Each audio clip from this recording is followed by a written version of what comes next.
আমাদের রোজকার video call থেকে শুরু করে হাই স্পিড মোবাইল নেটওয়ার্ক পর্যন্ত ডিজিটাল দুনিয়ায় কিন্তু একটা অদৃশ্য লড়াই চলছে আসল সিগন্যালকে নয়েজ বা গোলমাল থেকে আলাদা করার লড়াই। চলুন আজকের এই আলোচনার আমরা সেই লড়াইয়েরই এক সুপার হিরো আরএলএস অ্যালগোরিদমকে খুব সহজ করে বুঝে নিই। আচ্ছা, একটা খুব কমন সিনারিও দিয়ে শুরু করা যাক, কেমন? ধরুন একটা খুব জরুরি ভিডিও কলে আছেন আর বারে বারে নিজের গলার আওয়াজটাই ইকো হয়ে ফিরে আসছে। কি যে বিরক্তিকর লাগে, তাই না? এই ইকোটাই হলো আমাদের আজকের গল্পের ভিলেন, যাকে আমাদের যেভাবেই হোক হারাতে হবে। তো এই ইকো বা নয়েজের মতো ভিলেনদের সামলানোর জন্য আমাদের হাতে একজন হিরো আছে, তার নাম হলো অ্যাডাপটিভ ফিল্টার। এটা কিন্তু কোনো সাধারণ ফিল্টার নয়, আরে এ তো একটা ইন্টেলিজেন্ট ফিল্টার। পরিবেশ অনুযায়ী নিজেকে বদলে ফেলতে পারে, নিজের প্যারামিটারগুলো নিজেই অ্যাডজাস্ট করে নেয়, যাতে শুধু দরকারি সিগন্যালটা থেকে যায় আর বাকি সব অবাঞ্ছিত নয়েজ বা ইকো একেবারে গায়েব হয়ে যায়।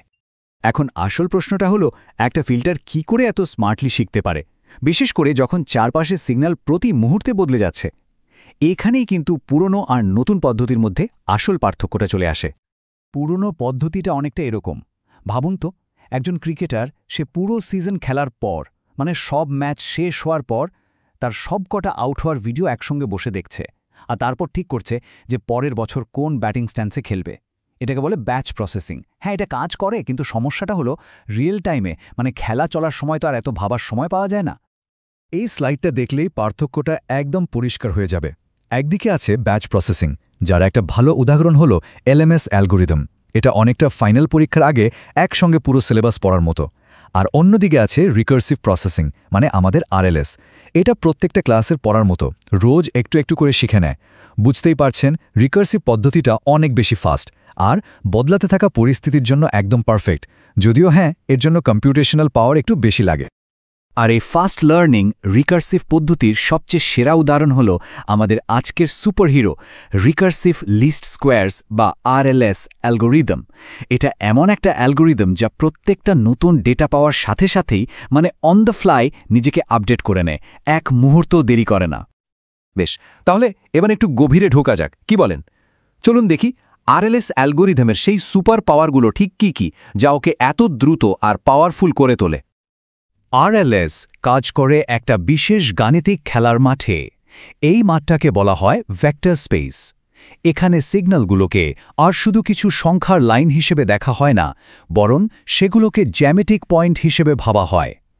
এই জ্যামিতিক কাঠামোটাই আরএলএসকে সাহায্য করে সবচেয়ে সেরা সমাধানটা খুব তাড়াতাড়ি খুঁজে বের করতে, মানে সবচেয়ে কম দূরত্বে থাকা সঠিক উত্তরটা খুঁজে নিতে। এর কাজ করার পদ্ধতিটাকে আমরা তিনটে খুব সহজ স্টেপে ভাগ করতে পারি। স্টেপ 1, অ্যালগোরিদমটা প্রথমে দেখে নেয় যে ওর লাস্ট অনুমানটা কতটা ভুল ছিল, এটাকে বলে প্রেডিকশন এরর। স্টেপ 2, এরপরও একটা ক্যালম্যান গেইন ক্যালকুলেট করে। এটা হলো ওর স্মার্টনেস ফ্যাক্টর, মানে নতুন ভুলটাকে কতটা গুরুত্ব দেওয়া উচিত আর পুরনো অনুমানকেই বা কতটা ধরে রাখা উচিত, তার একটা ব্যালেন্স।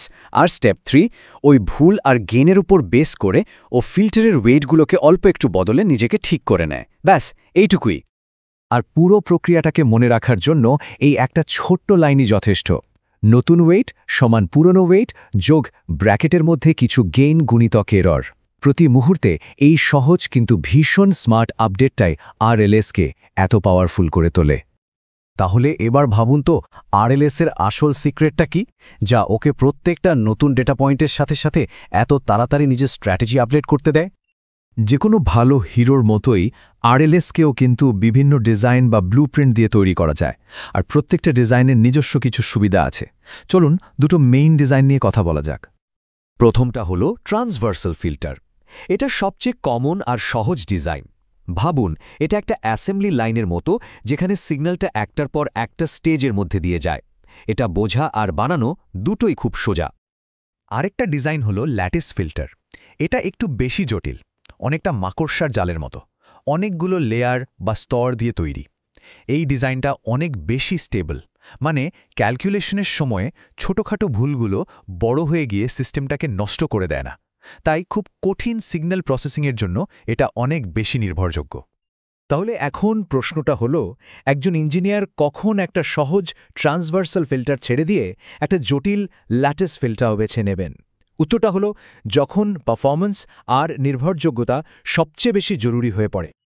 আরএলএসের গল্পটা কিন্তু এখানেই শেষ নয়। এর ওপর ভিত্তি করে আরও অনেক অ্যাডভান্সড অ্যালগোরিদম তৈরি হয়েছে। চলুন সেগুলোর দিকে এক ঝলক তাকানো যাক, আর তারপর আজকের আলোচনার মূল পয়েন্টগুলো আরেকবার ঝালিয়ে নেওয়া যাক। দেখুন, আরএলএস একা নয়, এর একটা মস্ত বড় পরিবার আছে। যেমন ধরুন অ্যাফাইন প্রজেকশন অ্যালগোরিদম বা কিউআর ডিকম্পোজিশন বেসড আরএলএস, যেটা ম্যাক্সিমাম স্টেবিলিটি দেয়। এমনকি সিস্টোলিক অ্যারের মতো বিশেষ হার্ডওয়্যারও আছে যা অবিশ্বাস্য স্পিডে কাজ করে। আর এর সব কিছুর ভিত্তি কিন্তু আরএলএস। তাহলে এক কথায় আরএলএসকে কিভাবে মনে রাখব? এর সবচেয়ে বড় শক্তি হল স্পিড। এলএমএসের থেকে অনেক তাড়াতাড়ি সঠিক উত্তরে পৌঁছায়। এর দুর্বলতা হল এর জন্য কম্পিউটেশনাল খরচটা একটু বেশি। আর এর বেস্ট ব্যবহার হল মোবাইল কমিউনিকেশন বা ইকো ক্যান্সেলেশনের মতো জায়গায়, যেখানে পরিবেশ খুব তাড়াতাড়ি বদলায়। এই টেকনিক্যাল আলোচনা থেকে আমরা ইঞ্জিনিয়াররা কিন্তু একটা খুব বড় শিক্ষা নিতে পারি। চলুন শেষ করার আগে সেই বিষয়টাই একবার দেখে নিই। আরএলএস অ্যালগোরিদম আমাদের একটা দারুণ লেসন শেখায়। শেখার সবচেয়ে এফেক্টিভ উপায় হল সবসময় মানিয়ে চলা। একগাদা অভিজ্ঞতা বা ব্যাচ জমা হওয়ার জন্য অপেক্ষা করাটা বোকামি। প্রত্যেকটা নতুন তথ্য, প্রত্যেকটা সাফল্য, এমনকি প্রত্যেকটা ভুলের সাথে সাথে নিজের জ্ঞান আর দক্ষতাকে আপডেট করে নিতে হবে। টেকনোলজির এই দ্রুত বদলে যাওয়া দুনিয়ায় এটাই কিন্তু টিকে থাকার আর এগিয়ে যাওয়ার আসল মন্ত্র। তাহলে শেষ প্রশ্নটা হলো, এই রিকার্সিভ লার্নিং বা প্রতি মুহূর্তে শেখার নীতিটা আজ থেকেই নিজের ইঞ্জিনিয়ারিং ক্যারিয়ারে কিভাবে অ্যাপ্লাই করা যেতে পারে? এটা নিয়ে ভাবুন, কারণ সেরা ইঞ্জিনিয়াররা কিন্তু শেখাটা কখনো থামায় না।